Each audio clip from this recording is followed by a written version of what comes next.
एक गांव में एक मुर्गा रहता था। वह रोज सुबह बाग देकर गांव वालों को जगाया करता था।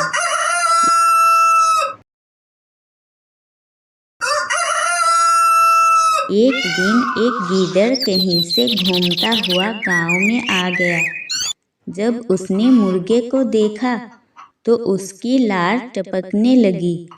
वो सोचने लगा, वाह क्या शानदार मुर्गा है, अगर इसका मांस खाने को मिल जाए तो मज़ा आ जाए।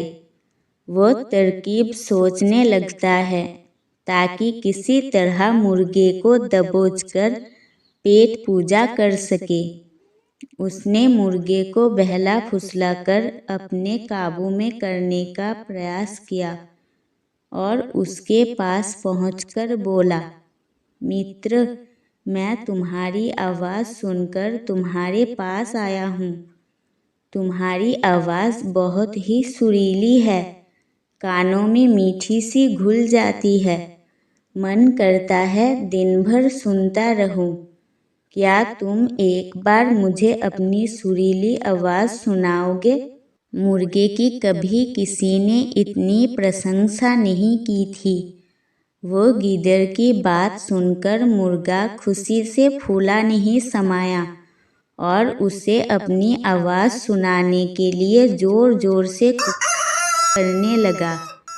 गीदड़ इसी बात की फायदा लेकर उसने देखा कि मुर्गे का ध्यान उसकी ओर नहीं है, इसलिए अवसर पकड़कर उसने मुर्गे को अपने मुंह में दबा लिया और जंगल की ओर भागने लगा।